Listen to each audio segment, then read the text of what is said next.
CityCast Pittsburgh is brought to you today thanks to the Greater Pittsburgh Festival of Books.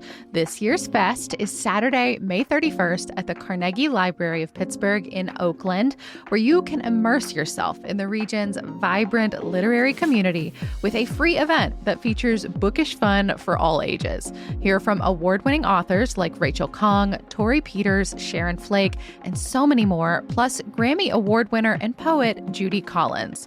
Visit pittsburghbookfestival.org to register and learn more. CityCast Pittsburgh is supported today by the Heinz History Center and their newest exhibition, Pittsburgh's Hidden History.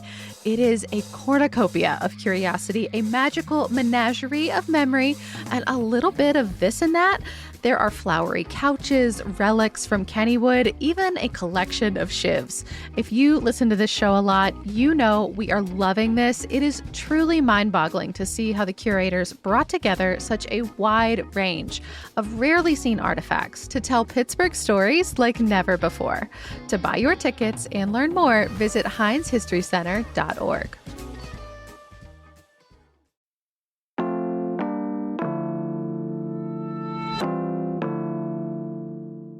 Today on CityCast Pittsburgh, bad news this week for cannabis fans, but good news for steel curtain stands. Plus, do we have the Pitt to thank for a huge renovation over at AGH? I'm with CityCast's Mallory Falk talking about some of the biggest stories of the week.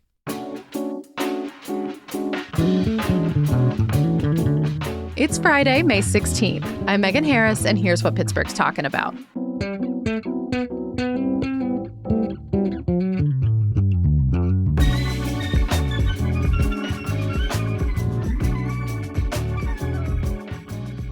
We are going to start this week with some legislation that we've seen pop in lately. Some of this could pass, some of it definitely won't. But Mal, I don't know about you. I just think it's worth talking about because you have to know what the lawmakers are up to be able to hold them accountable for representing us.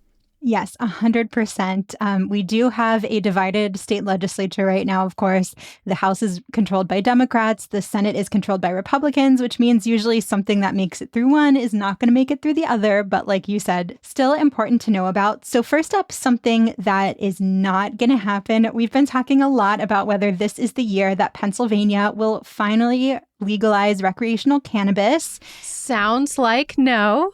At least not through this specific bill. So the State House recently passed this bill that would have allowed for the sale of recreational cannabis at state-owned stores. So it'd be similar to now the way you have to go to fine wine and good spirits to get alcohol. But this week, a Republican-led Senate committee rejected that bill. The head of the committee, who's a Republican, said that he actually does support legalization, but he is not into this state store approach. Yeah, the argument there that it would unfairly shut out the private sector or small businesses, that it could create legal challenges. I was reading in Spotlight PA that as of right now, nobody's tried this state store model anywhere, like all the other states that have legalized. And so there is concern that if Pennsylvania were to try it this way, that we could maybe get in trouble because recreational cannabis is, of course, still federally illegal. I got to say, just in my very light reading of some of this, I can't believe I'm saying this. I think the Senate Republican argument kind of makes sense. Yeah, I see the argument there. I know that the lawmakers who supported this bill, which does include Pittsburgh's own Dan Frankel, who actually co-sponsored it, their argument is that having these state stores means that big established cannabis companies wouldn't end up dominating the industry, but nobody would really get to be a part of the industry other than these state stores. Yeah, it just it keeps it state controlled in this I think arguably really difficult to access way. In other states, you can go to independent operators. You can have things like independent wine bars. Pennsylvania, Pittsburgh, we don't get to have anything like that as it relates to alcohol. I don't know why they think this would improve matters to then add cannabis on top of it. I'm confused, Megan. We have wine bars and those aren't just in the back of the fine wine and good spirits. We do, but not compared to other places. We have a really controlled system. To get a liquor license is a whole thing. There's a finite number of them. They have auctions that the state of Pennsylvania gets to control. It's not as a small business owner or a wine connoisseur that I just want to open a business and sell a good. That's not how it gets to work here. Got it. Okay, I learned something new today. So yeah, it is kind of unclear at this point if we're going to see any other cannabis legislation before the state budget deadline at the end of June. The state senator who leads the committee that rejected this bill, he actually pitched a bipartisan bill last session that would have created a board to oversee the cannabis industry here and approve sellers. It also would have allowed companies that already sell medical cannabis to start selling recreational cannabis because, those already are pre-existing in our state. But that bill didn't go anywhere last time around, and he said it's not ready for consideration yet this year. So I don't know where it stands. We might be having the same conversation again next year about is 2026 the year for recreational cannabis legalization? We will see. But if anyone was pinning their hopes on the state-run system this year, it is not going to happen. Yep, dead in the water. We're going to turn now to early voting, a bill that cleared the House, but is probably also not going to make it any further, not going to make it through the Senate. This one was aiming towards trying to make voting easier here in the state. Yeah, so we've talked about this before. Pennsylvania does not have early voting, and election workers also can't start processing mail-in and absentee ballots until 7 a.m. on Election Day. This is a process that's known as pre-canvassing.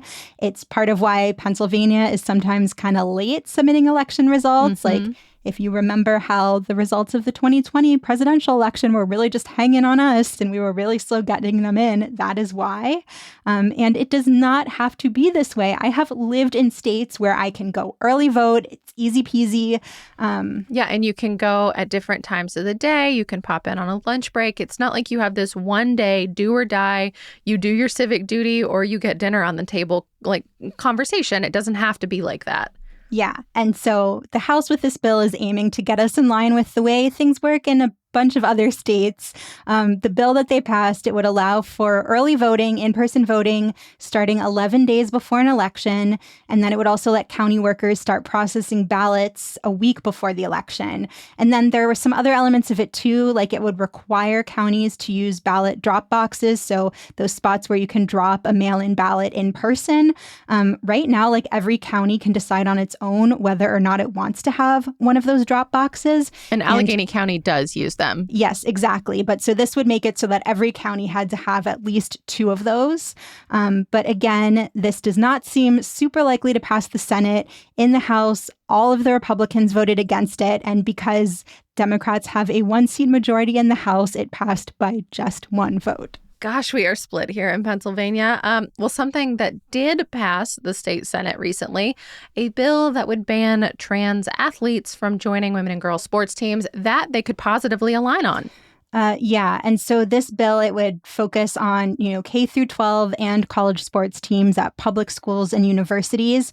For this one, 5 Democrats actually crossed party lines and voted in favor of this bill, though none from Western PA. That's true. This wasn't just Republicans. Democrats voted for it, too.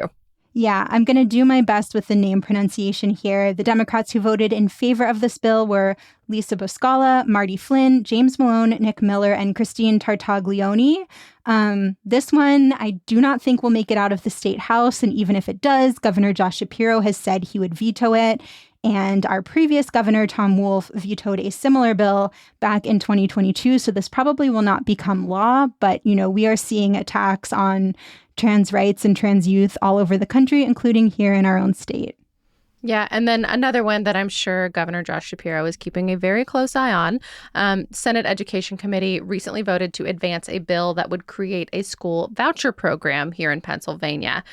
Vouchers have been a super hot topic. If you've been following state politics at all, if you listen to this show, you may remember that back in 2023, Governor Shapiro initially supported a voucher proposal. He got a lot of backlash about that from fellow Democrats. Ultimately, he backtracked. This is actually something that people brought up when he was being considered as a potential running mate for Kamala Harris last year. The National Teachers Union, certainly the state one as well, even said that they would lobby against him as the pick because of his stance on vouchers and being willing to throw his weight into it so early into his governorship. Yeah, and if you're not familiar, a voucher program is basically a state-funded scholarship program that allows students in low-performing schools to attend private schools. So proponents of vouchers say, the neighborhood you live in, the school you get assigned to shouldn't determine the level of education that you get. But opponents do not want to see state money going into private education. And I don't know the details of how it would work in Pennsylvania, but in other states I've lived in, that money can end up going to religious schools, which creates a lot of questions about separation of church and state, and can also go into schools that aren't very high performing themselves. Like there sometimes is not a clear system in place to ensure that students are leaving one low performing school for a higher performing school. They sometimes end up in schools that are comparable or even worse performing. Yeah. And I mean, TBD, what's going to happen with this one, kind of like cannabis, I think we can expect to see voucher proposals again and again in our state legislature. You know, for what it's worth, our friends over at Spotlight PA have said before that they think both vouchers and cannabis could end up being bargaining chips. Like we may end up with both of them at some point because they are something that one party might give or gain to appease the other to get something that they want more. Like this is just kind of the nature of politics. So I don't love that answer, but I take them for their wisdom. We're going to see how it shakes out.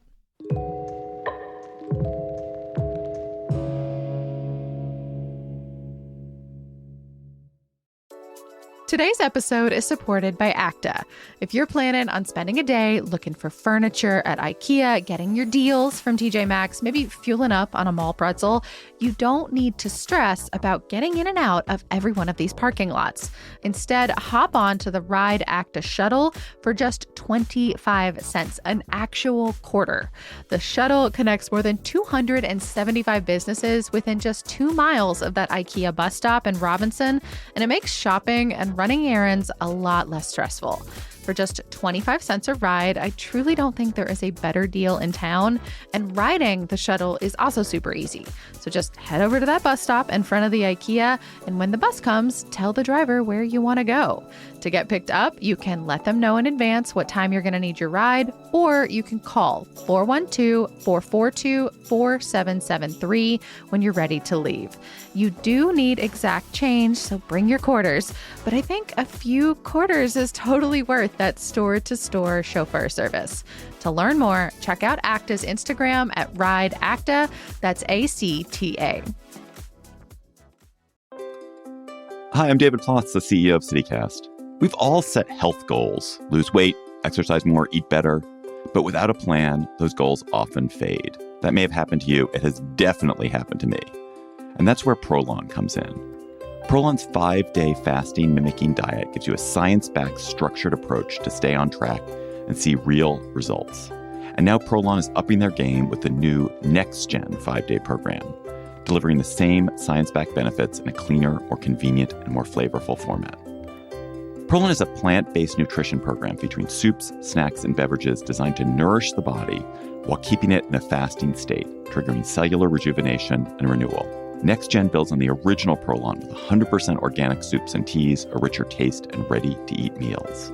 Developed over decades at USC's Longevity Institute and backed by top U.S. medical centers, Prolon has been shown to support biological age reduction, metabolic health, skin appearance, fat loss, and energy.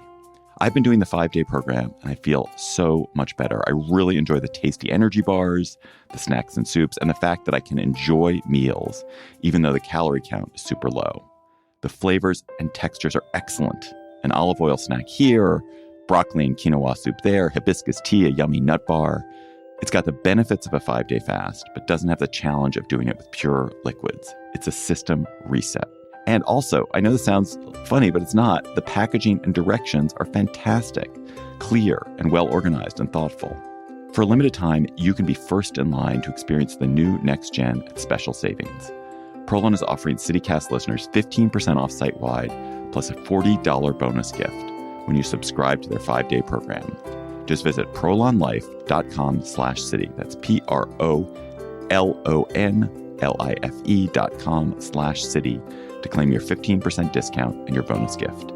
prolonlife.com/city. So now onto some Texas news with a Pittsburgh twist. Driverless trucks have hit some public highways in Texas recently, thanks to a Pittsburgh company. So we have talked about them on the show before. They're called Aurora. They are based in the Strip District, and their trucks started doing deliveries between Houston and Dallas. The system is called Aurora Driver. There was some nice coverage of this in Axios Pittsburgh that included the detail that the first delivery one of these trucks made, like without a human in the car, was frozen pastries. A very human treat, I will point out.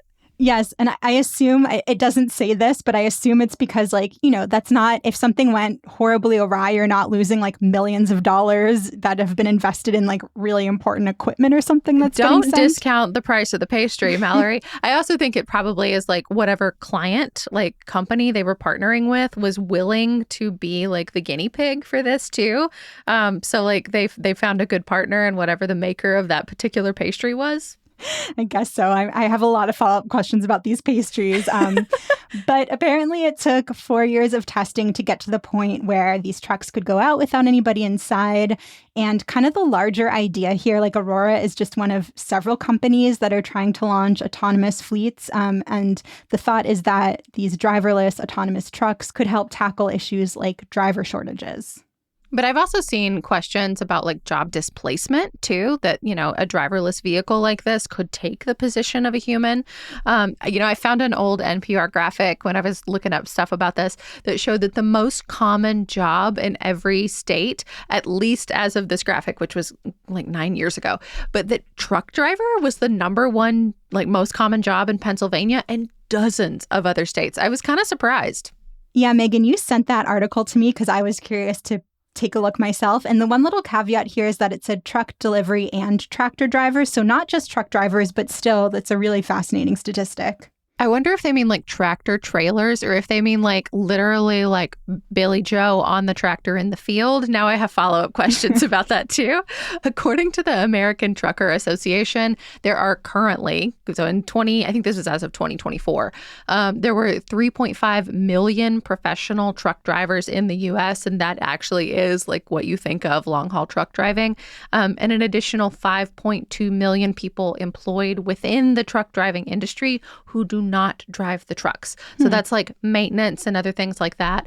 I also thought that there was an interesting point too, because it was kind of like buried into the weeds there, but like that doesn't include any of like the small businesses and like the things that like pop up along the highway to cater to these individuals. Right. So you have like 8.7 million trucking related jobs like directly. And then like all these like hotels or motels and restaurants, truck stops, things like that like really would not exist were it not for the trucking industry.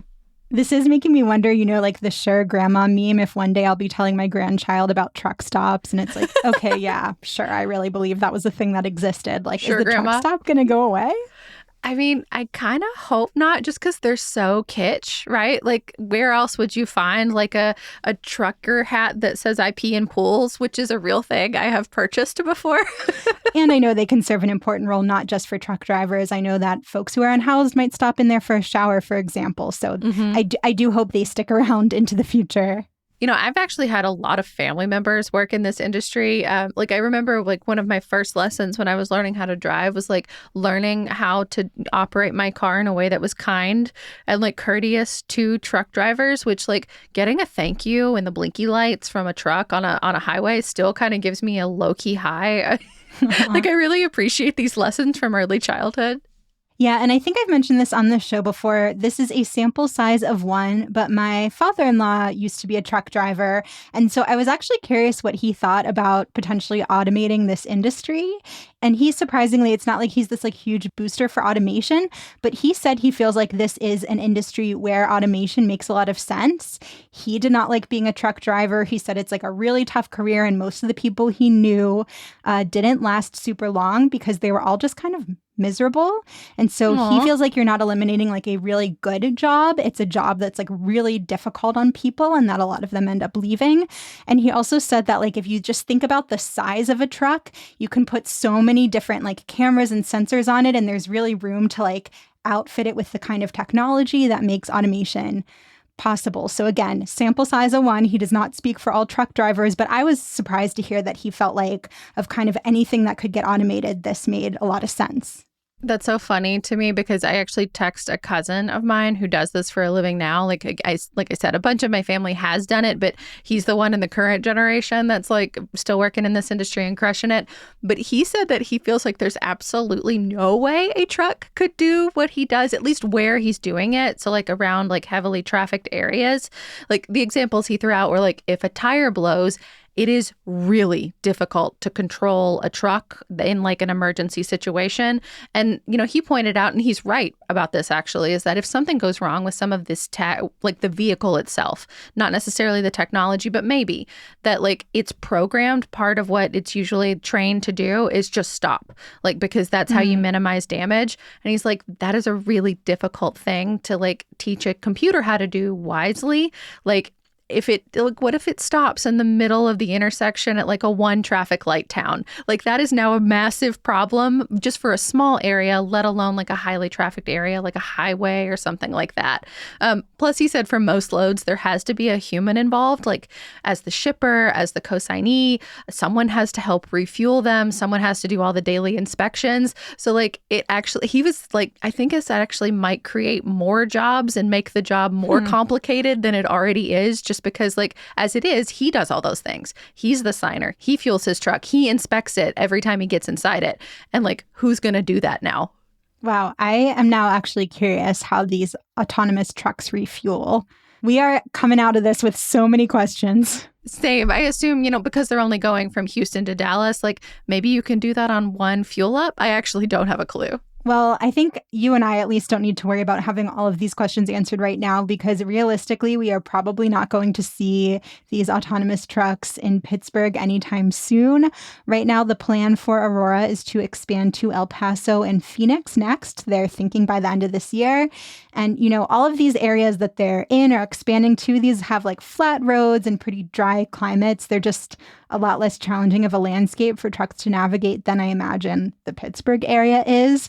So it kind of makes sense that they're starting in these places with easier conditions. Although, as far as I understand it, heat is also a consideration for this because, like, it's basically a bunch of onboard computers. So, like, they can't get too hot either. I'm sure they have in some way solved for that if they're going to Phoenix. Yeah, I lived in El Paso. That place was hot. Yes. But anyway, it is possible that we could see them here in Pennsylvania. The Pennsylvania legislature actually passed a law about this in 2022 that allows for driverless vehicles on Pennsylvania highways under certain conditions. Should be noted, that was heavily lobbied for by Aurora and some other autonomous driving companies, some of which were headquartered in Pittsburgh at the time, some of which also no longer exist. Yeah, I do remember that this passed right at the time that some of those were closing down. Yeah. And so they didn't survive to see the fruits of their efforts, I guess. But, Aurora is still here. And according to them, they are the first company to officially put driverless trucks on public roads. Mm-hmm. So there have been trucks on roads with this technology, but up until now, there has always been a human in them. Yeah, I for what it's worth, I took a spinner on their website too. They have a simulation that you can watch if you're curious how this works, that sort of explains in regular people words how the technology is operating, like with radar and LiDAR and cameras and like kind of how they outfit the truck. Although I don't think they're sharing, I'm sure they're not sharing anything proprietary. But they say on their website that they've carried over 11,000 loads so far just in testing, 3 million plus commercial miles logged, and nearly 100% on-time delivery. I'm sure they don't want to talk about anything if anything negative has happened, but that tells me there's been a lot of testing behind this, if nothing else.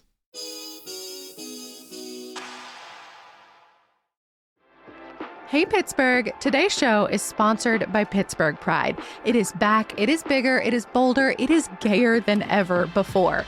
Get ready for a full week of love, liberation, and celebration across the city with Pittsburgh Pride 2025. It all kicks off Sunday, May 25th with the Bigger, Gayer Picnic. Think sunshine, chosen family, and all the queer joy you can pack into one Pittsburgh park. Then on Friday, May 30th, put on your formal or your fiercest. It's the Pittsburgh Pride Prom, followed by the legendary Emerald City Kiki Ball. Yes, the ballroom scene is turning out. Saturday, May 31st, brings the Pittsburgh Pride Festival Day 1 with a free concert featuring Vienna Vienna and American Idol alum David Archuleta, lighting up the night at 7 p.m. And finally, if you can handle it, Sunday, June 1st, come march with your community in the Pittsburgh Pride Parade. Then stick around for the festival Day 2, closing everything out with another free concert starring Jay Howell and the iconic Lil Mo. For all the events, all of the info, head over to pittsburghpride.com to plan your perfect Pittsburgh Pride weekend. That's pittsburghpride.com. Come as you are, show up proud, and we will see you there. ChatGPT Plus is free for college students through May. Here's the thing. You've got a lot to do between now and then. Studying for finals, writing papers, trying to keep your life on track. And ChatGPT can help with all of it. It can quiz you for your econ exam, make a study guide from your French notes, plan out your meals and study breaks. It can get really specific on how you like to learn. It can even help you come up with ways to stop procrastinating. So from now until summer break, take advantage of all the ways ChatGPT can make your life easier. Restrictions apply. So we'll talk through a few other things that have happened in Pittsburgh lately. Yeah, so first up, something important to know if you are headed to the airport. I know we've got a big holiday weekend coming up here. So there have been some checkpoint changes at PIT. They just went into effect. And the goal is to try to help cut down on long wait times during summer travel season. You probably remember last summer, the wild lines and getting warned you needed to dedicate 3 hours at the airport to catch your flight and get through security. The photos from the 4th of July were absolutely mad. Like people completely at the people movers way past them and curled into the parking lots. It was crazy. Yeah, and when the new terminal opens, which is supposed to be this fall, there's going to be more security lines. The hope is that these problems will be under control for good. But in the meantime, they have changed the way that the current checkpoints work. So if you are just a regular passenger, you can go through the main checkpoint or the alternate checkpoint. But if you have TSA PreCheck or you have Clear, you can only go to the main checkpoint, which is a change from how it used to be. It sounds like there was a lot of confusion at the airport the first day that this got rolled out, so hopefully it's a little bit smoother now. And the one other change, I don't really know how many people are going to be affected by this, but security checkpoints are now going to be closed between 10:30 p.m. and 2:30 a.m. when flights are not scheduled. So I guess if you're an extremely anxious traveler who likes a 4-hour window before your flight, maybe you are trying to pass through at 2 a.m. But otherwise, I don't know that this change is going to make much of a difference in your life. I don't know, man. I can't wait to see what happens over Memorial Day weekend. Because if they're advising people to be there hours in advance, are they going to be open before 2:30 in the morning? This one's going to be one to watch. So there's also some more Pittsburgh Mills pothole drama. We have talked about this on the show before.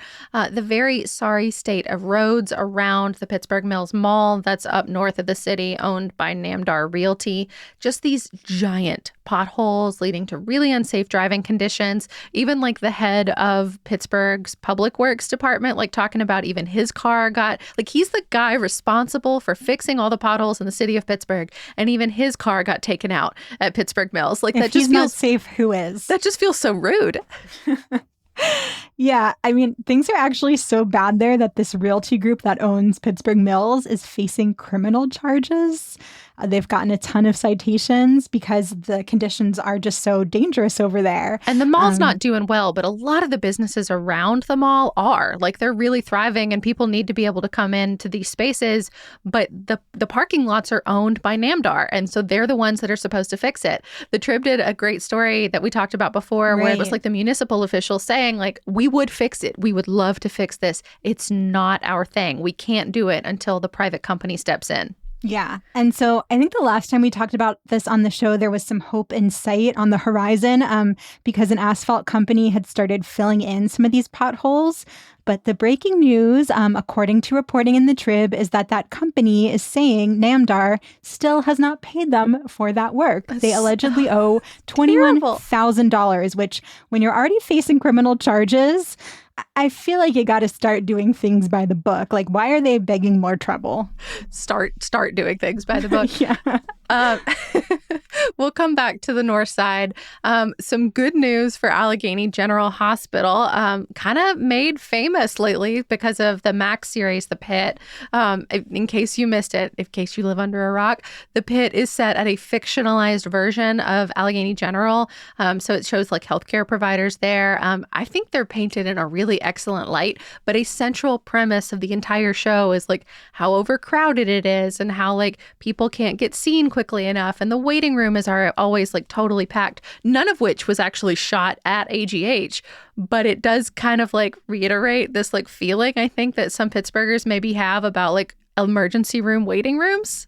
Yeah, and not having enough beds. They're just like not being enough space to treat all of the patients. So I don't know that the Pitt is to thank or credit for this happening. The timeline might be a little too fast, but Allegheny Health Network just announced that the emergency room at AGH is getting a $43 million renovation and expansion. So it'll do things like increasing the number of beds. There's going to be a new and improved waiting area. There will be more trauma bays. There's going to be treatment rooms specifically for patients with behavioral health needs, which that was a big storyline on the Pitt. We will drop a link in our show notes to a WPXI article that has a lot more details about what's going to happen at this, new and improved version of the ER there. But the goal is to have it all completed by the end of 2027. Which makes me wonder, like, how they're going to handle filming for the Pitt, because the Pitt's supposed to be back in Pittsburgh in September, coming up here soon. And of course, they only do exterior shots, but like, I hope we still get featured, like the city of Pittsburgh and all this. Like, I want AGH to have nice things, but I also want more attention when the Pitt comes back. Well, if you are into the Pitt, but you missed our episode where we actually talked about how accurately it depicts Pittsburgh, what it gets right about our city, we did an episode about that recently, and we will drop a link to that in our show notes as well to hear our takes on where we think different characters lived and what our favorite Easter eggs were and what storylines we want to see in season 2. So definitely check it out. I had way too much fun with the what storylines do I want to see in season 2. Furries. That's what we agreed on. It's set during the furry convention. It's got to happen. I hope you're right. Truly hope you're right. Fingers crossed. Another piece of good news here. The steel curtain is finally going to reopen over at Kennywood. It's happening on Memorial Day weekend. I guess they've finished renovations. But like as recently as, a couple months ago, they said it wasn't going to be ready this year. So this is quite the positive reversal. Yeah, so it's officially opening on Saturday, May 24th, but if you have a gold or platinum season pass, you can ride it early on the 23rd. I love how all these amusement parks, like I keep getting advertisements for like Universal down in Florida. Like I love how they're all doing preview weeks. Like this is great. Like just as a membership idea, it's great. And speaking of previews, the zoo has this 20-year master plan where they're going to do some renovations. And we have mock-ups now to see what that might look like. And it includes a giraffe barn. So like a larger space where you can see giraffes and feed them. Yeah, the 20-year plan is really cool. It includes a lot of stuff. Some of it's already in progress. They're working on a new, like where you come in, like that whole vestibule is going to be different. They're doing some trail work, some new animal enclosures. It sounds really exciting. If you want to learn more about kind of like the big picture stuff from the zoo, we have also talked to the director, Jeremy Goodman. We will link that one in our show notes too.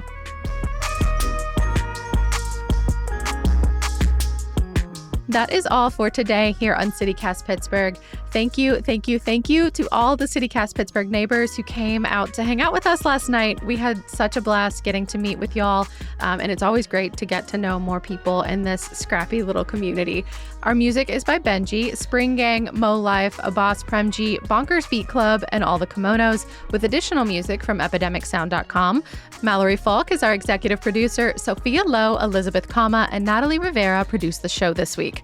Francesca DeBecco writes our newsletter. Kevin Gavin is our trivia master, and I am your host, Megan Harris. We will be back on Monday with more news from around the city.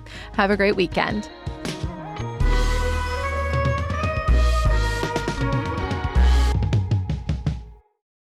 Trade some extra hospital beds for a shiny exterior shot.